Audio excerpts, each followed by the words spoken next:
Hey everyone, it's Flackfire. Look at that, we got a new piece of concept art today, plus playtests for Battlefield Labs supposedly start today according to some leaks.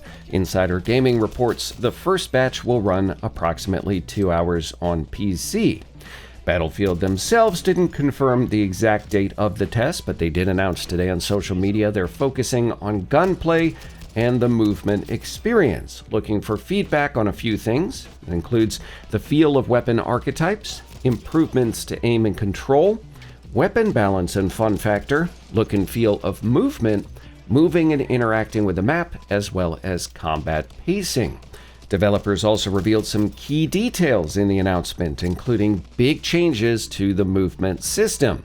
Animations are getting revamped, and they have confirmed that crouch sprint, combat dive, and landing roll have all been reintroduced. And in my opinion, this is excellent. I was a big fan of the movement system in Battlefield 5, which focused on the fluidity of movement and rewarded players who harnessed that system.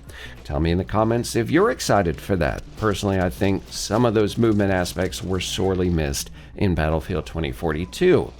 Battlefield Studios also elaborated on the upcoming game's gunplay system, saying they're, quote, exploring design centered on helping you learn and develop skills and muscle memory through action as weapons naturally signal their recoil direction. The feedback loop allows you to understand and adjust your aim, making it easier to handle different weapons. This system not only adds variety, but also enhances each weapon's unique feel and playstyle, end quote. Similarly, developers say, quote, we've adjusted the recoil system to make the different weapon types feel unique when firing them. Through enhancements to gunplay recoil, camera shakes, and firing settles, each shot's recoil direction now matches its gameplay angle.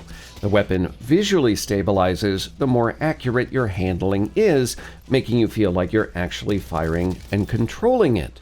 Systems like recoil are often difficult to describe and easier to see, so I'm curious about these decisions. I do think we'll get a better handle on what exactly they mean by this once we see some sort of gameplay, so hang tight in the meantime.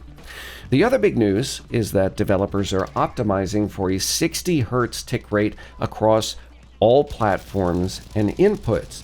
That is big news for console players who were previously stuck dealing with 30 Hz. This may also subtly confirm cross-platform play. Not sure about that yet, that's not official, but this does mean more frequent updates to the positions and actions of all players, and that translates to more responsive gameplay.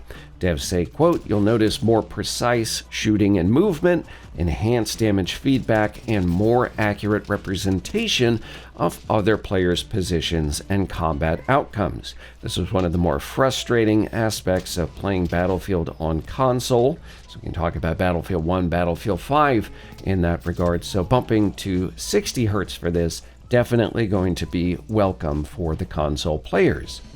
Devs say they also, quote, reduced the time it takes for bullets to appear on your screen from when you press fire. This change decreases input delay and makes shooting feel more responsive, helping you better track and hit moving targets.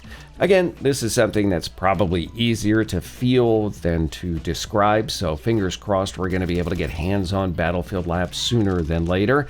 The current test is a closed environment, which means recording, streaming, and even discussions are prohibited.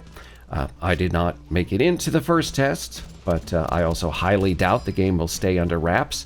It never does. We've got plenty of experience looking at leaks for Battlefield in the past, so you'll have to keep an eye out for stray footage. Yeah, and I certainly have a lot riding on this, though. I can't imagine that they would take this risk without a chance for significant gain. And I hope that reflects confidence in the product here, because the next Battlefield game really needs to launch as a complete and ready product. So fingers crossed. Remember, you can still sign up for a chance to playtest Battlefield Labs, and it's kind of cooled off a little bit, so you can likely do so without the long wait previously required. Devs say they'll update the community on learnings from the first playtests within the coming weeks. But make sure you tell me your thoughts on all this information down below in the comments. If you enjoyed this video, leave a like. Make sure you subscribe. That goes a long way to help out the channel. And as always, thanks for watching.